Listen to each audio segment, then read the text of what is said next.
Greetings. Welcome to Advancing Your CloudSuite Journey, living on Infor CloudSuite.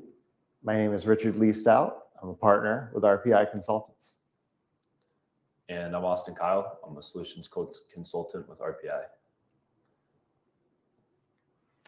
So, Austin, we're here to talk about advancing your CloudSuite journey. Why are we qualified to talk on this subject? We've been working with a lot of clients that have recently moved to Infor CloudSuite, many that we have helped bring there as their primary implementation partner. We've also assisted clients that maybe need a little extra help getting through a project, getting live on the system. We've also worked with a number of clients that have recently completed a migration and are looking to better use the system, get more out of it, and basically create a better alignment between the business processes and business objectives and how they're met by the ERP system. Yeah, we've done a lot of engagements with clients who have gone live with CloudSuite, and they're looking to optimize their system and implement new modules and take more advantage of Infor CloudSuite.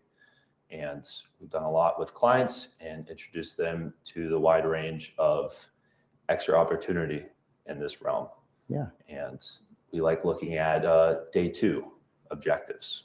Day two objectives. What is day two? Oh. Yeah, that's technically this is the day after go live and after the stabilization. Go live is day one. Day one. Right? Day two is the days, weeks, months, and the short years after getting live on a new system, maybe working through the post-live support period, working through the stabilization period. And it's the moment at which your project teams are still intact and are still maybe a little tired, but still a little excited about what more they can get out of Infor CloudSuite. And it's that time to recapture the momentum that you built during a year or long implementation project, to follow through and ensure that your organization continues to move toward meeting the objectives that you set out when you originally decided to do this project.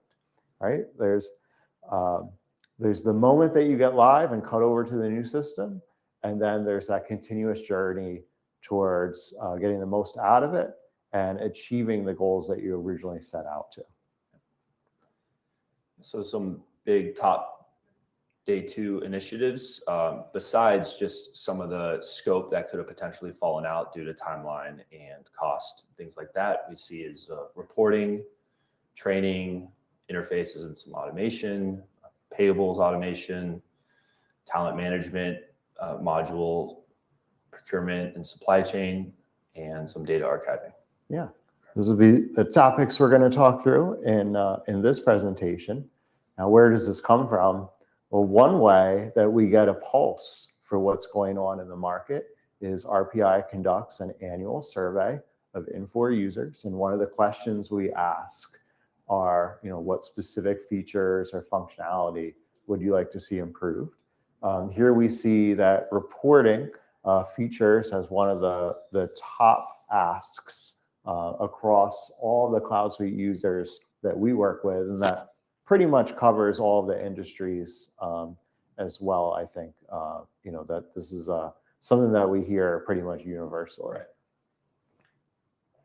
So why is reporting such a challenge? Well, of course, during an implementation project, often you have a pretty large list of reports, right? If you think through, organizations that have been on a legacy system for a number of years have probably accumulated a ton of reports.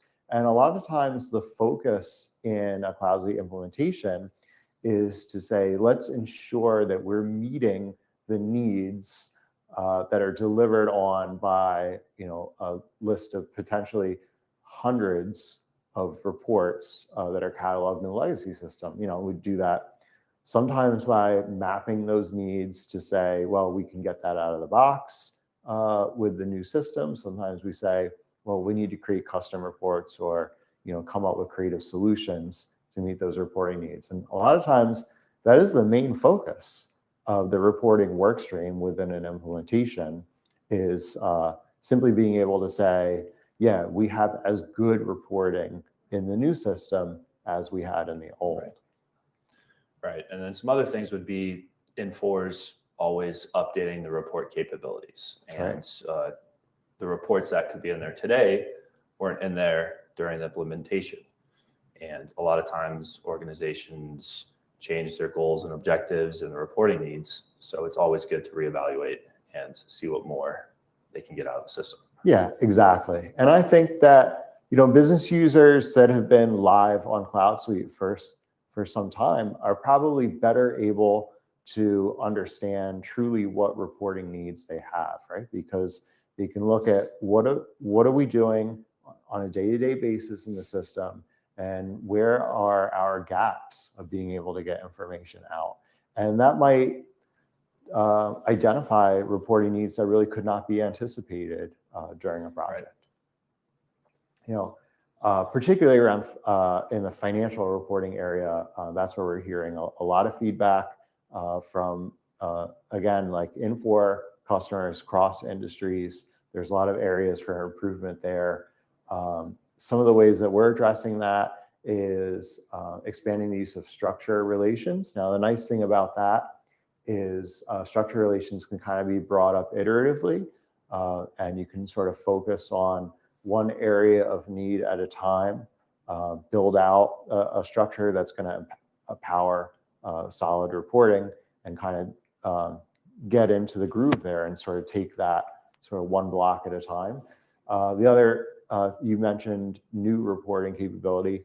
GL Report Designer hasn't been out as long as some of the other Infor delivered reporting tools, and it's a new tool that a lot of organizations are looking at adopting in a post-live scenario. And then some other opportunities would be third-party report systems, such as Dashboard Gear and Spreadsheet Server. Yeah, exactly. The clients that we're working with that find the most success with reporting out of the ERP are using a multi-vendor or multi-technology approach to meet that, right? They're not expecting the ERP vendors' tools to deliver on 100% of reporting needs. And one way that they're doing that is using replication sets to pull data out of the ERP system and move that data into a data warehouse or other industry standard database server, and that enables them to use reporting solutions such as Power BI that might be more friendly for a typical business analyst, and don't have that ramp up of learning a proprietary reporting tool that might come with the ERP system. So moving on from reporting, another sort of high area of need that we're hearing is training, right? And you hear that from pretty much all of the clients that you've worked with on an assessment, right? Yeah, across the board, it's training. That's a big recommendation we always give our clients. That could be anywhere from report development training, like we just talked about, enabling clients on some of the report capabilities that they did not know about. It could be training for just everyday business processes. It is a huge, wide variety of training, but it's a huge need. Yeah, it's certainly a demand that we hear across the board, and that's training for business users are looking to better understand how to complete processes and how to work through exceptions in the application. Technical support teams want to be better prepared to use the technical tools that are available within the Infor platform, and especially stay up to date as Infor continuously introduces new tools. Right. And we also hear that organizations are looking to move beyond training for day-to-day processes and better understand how to deploy their ERP functionality, perhaps to new business units, to be prepared as the organization grows, or be prepared to handle a merger or acquisition scenario, as well as to roll out additional functionality or new modules and sort of be able to take point on doing that phase 2 implementation work, perhaps with just an advisory assistance from a consulting company. So in addition to training, we talked about reports getting created during an implementation project.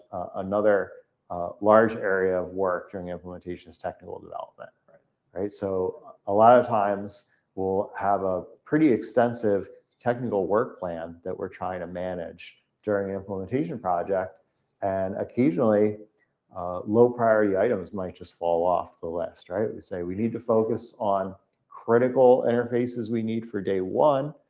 There might be other automations or more periodic interfaces that we can do as a manual process, and look to day 2 and beyond to start automating that, and going back and ensuring that we're completed everything that we initially set out to during the project.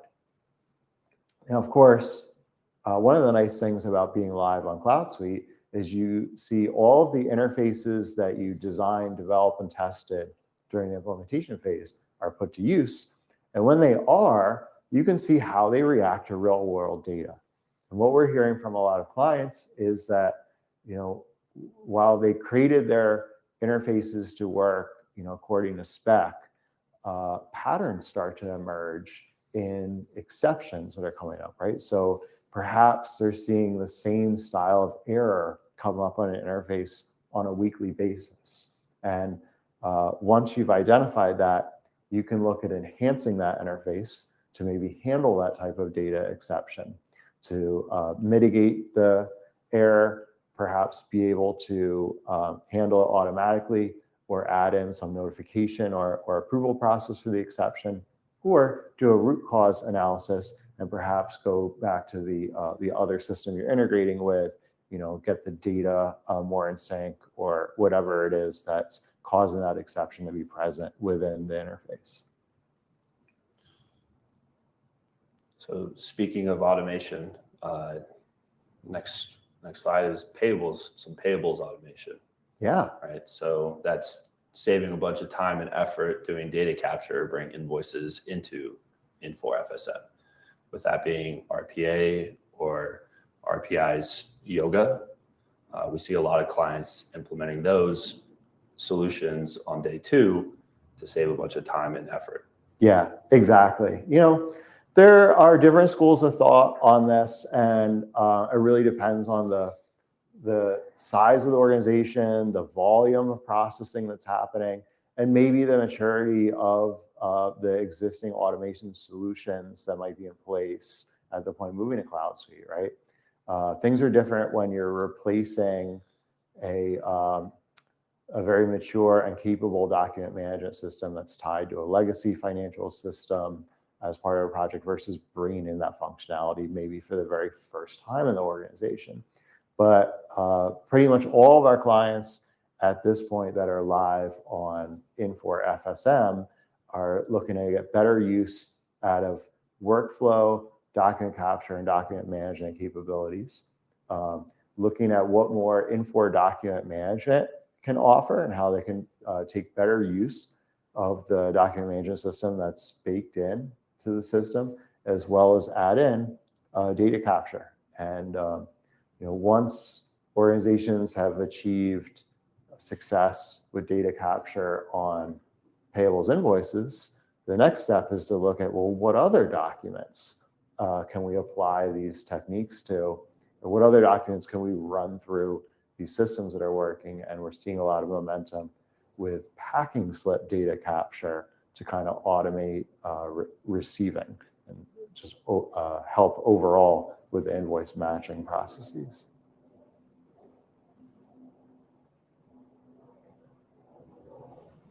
All right, moving over to talent management.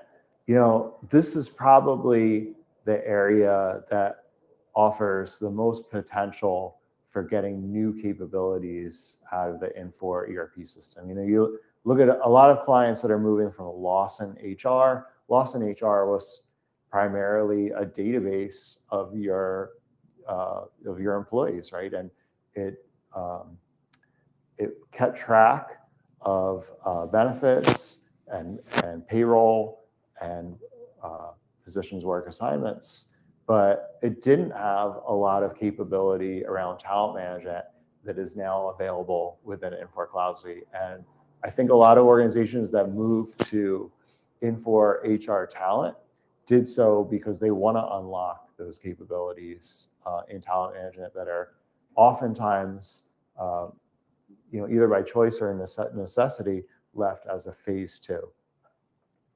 During the project, we're focusing on building out the core structures, right? Maybe redesigning the HR organization, the position supervisor structure, and really laying the groundwork for these talent management modules, perhaps even starting to think about qualifications, which become the sort of shared language amongst all of the talent management modules, from talent acquisition and basically through the entire life cycle of the employee. Yeah, and talent management is a great wave too, because your organization gets a lot more comfortable on HR talent, and you're able to utilize as much of the system as you possibly can. Yeah. Some of the sort of low-hanging fruit in terms of talent management modules are compensation and position budgeting, right? And those are the two that are probably easiest to derive a lot of value from right away. Yeah. Now, our esteemed colleague, Melissa Olson, will tell us that there are really two kinds of talent management project. There are projects that are basically efficiency driven, in that we're just trying to do a process more efficiently, perhaps faster, with less touch, or maybe with less systems involved, right? Efficiency driven projects oftentimes looking to consolidate functionality within Infor, perhaps to replace point solutions that require separate subscriptions, reduce the number of interfaces in play, or simply to automate a process that's done manually. But then there are initiative-driven projects where there's maybe an organizational goal, perhaps reduce turnover. And that's more than just implementing an individual module or creating an IPA flow, right? Those types of initiative-driven projects often combine functionality from several modules, as well as creation of custom reporting, improving notifications or approval workflows, and bringing all of that out-of-the-box capability along with reporting and automation techniques together to work out a single objective.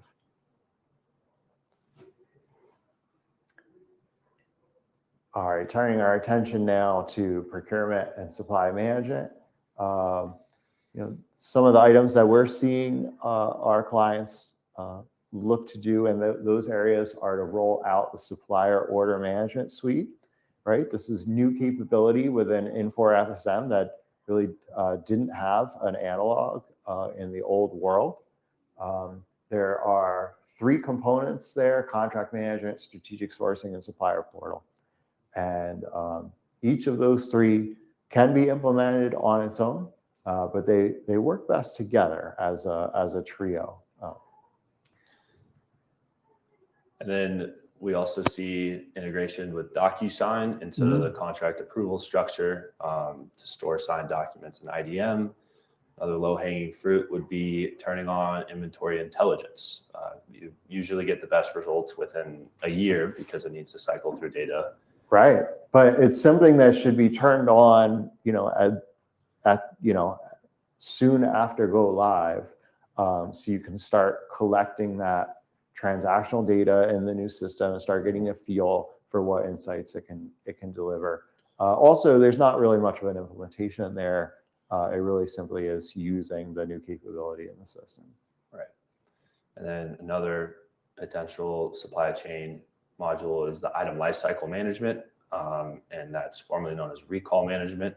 Yeah, this really only applies to our healthcare right. Clients, but it's an easy relatively easy module to implement, provides a ton of value, and it really solves some big challenges within healthcare supply chain. All right, the final initiative that we wanted to talk about today is data archiving. You know, when you're implementing a cloud-based ERP system, oftentimes you're only bringing a subset of your legacy data into the new system, right? You have 20, 25, 30 years in the system. Right, and it just isn't feasible to transform all of that data and map it to a new cloud-based ERP and load it in, right? And it just doesn't make sense to do so. So a lot of organizations are left with a legacy system that holds years and years of history, whilst they've already transitioned to doing, you know, day-to-day processing in a new system, and they're wondering, you know, what's the best way to empower my business users to be able to go back and do data lookup if they need to from the legacy system? You know, got a number of different options there. I do think that it's the time after go live is when you're probably best positioned to identify what your data archive needs are, right? Because it's at that point that you've actually transitioned over to a new system. It's no longer theoretical. It's no longer I have to worry about what data I might access. You can start looking at what data am I accessing now? What do I have to do to go back to? What you know, regulatory reporting needs do we need to meet, certain retention periods, right, and what have you. And then of course, I think the best data archive in the very short term is just keeping the legacy system up and running.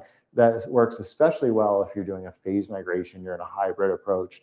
You know, perhaps you're running Lawson payroll, but have already migrated to Infor HR talent or Infor FSM. Certainly you still have all of that Lawson inquiry capability and reporting capability that you've had, that all of your business users already know how to use. But that won't last forever. You know, it's legacy systems do need to be sunset. So now is the time to sort of think through what are my real archival requirements and how do we best want to meet them. You know, perhaps taking advantage of other you know, data archives that have been built out in the organization for other business applications, and bringing that together, consolidating. So now we've talked about some of the top opportunities that we've seen with day two. We're going to talk a little bit about our recommended approach and how to tackle that. And first step is probably just take a step back and catch your breath, you know? Yeah, exactly. You know, we when we're at the very early stages of an Infor CloudSuite project, oftentimes our clients have a roadmap laid out where they're going to immediately move in to phase 2 implementations at the point of go live, or perhaps even start the planning prior to go live. And oftentimes it doesn't really pan out that way. It's a lot of work getting live on, you know, a suite, a cloud, an individual suite, or maybe the, you know, doing a big bang approach. And oftentimes it's just more realistic for the project teams to have a bit of a break after that initial go live. Plus, that's your stabilization period, right? That's the time when you're really getting more comfortable doing day-to-day processing on the system, you know, getting a better feel for your day-to-day support needs, and ensuring that your support teams are well structured and resourced to meet those ongoing support needs. Yeah, and then you could potentially form a continuous improvement team. Yes, this is a big recommendation from one of our program managers here, that, you know, after the point of go live, there should be a you know, steering committee or a group of super users that participate in a continuous improvement team. And one of the responsibilities of that continuous improvement team is to collect feedback from all the Infor business users, you know, allow users to submit ideas, take that feedback and evaluate, prioritize, and decide which of these ideas make sense to evolve into a project or initiative. And they could be things like solving a pain point, optimizing a process, doing incremental improvement, or even rolling out a whole phase 2 module. Right. And then, I mean, that's a lot of what RPI can offer, is helping with the later phase 2 module, as well as helping optimize the system and kind of diving deep into those pain points and figuring out what processes need to be changed, or slight tweaks that need to be made in the system, things like that. Yeah, and what we think is really important is to create that phase 2 roadmap, right? To lay out a timeline of what projects and initiatives and objectives the organization is going to tackle over the coming years, and to publish that roadmap to all the stakeholders. Because whilst different departments or users might have their own individual priorities for what they're looking to get out of the system, you can't do everything all at once. Right. But having a consolidated roadmap, an organization-wide roadmap, and getting stakeholder buy-in across the organization means that even those users or departments that aren't getting their project worked on in the immediate short term have an understanding of where it falls on the overall timeline, and also can understand why. Right? What are the other needs within the organization that might need to be tackled first? And in that way, you'll get buy-in from your entire organization, and no one will feel left out or like their needs are unheard. So Leigh, what can RPI do to help all of these clients with day 2? Well, that's a great question. And we have a pretty solid methodology and approach that we bring to analyzing where a client is at on their Infor CloudSuite journey, right? Doing a very structured discovery process, and then helping an organization develop a roadmap to prioritize, to lay out what activities are going to provide the most amount of value with the least amount of effort to put in, and basically be able to execute on that plan.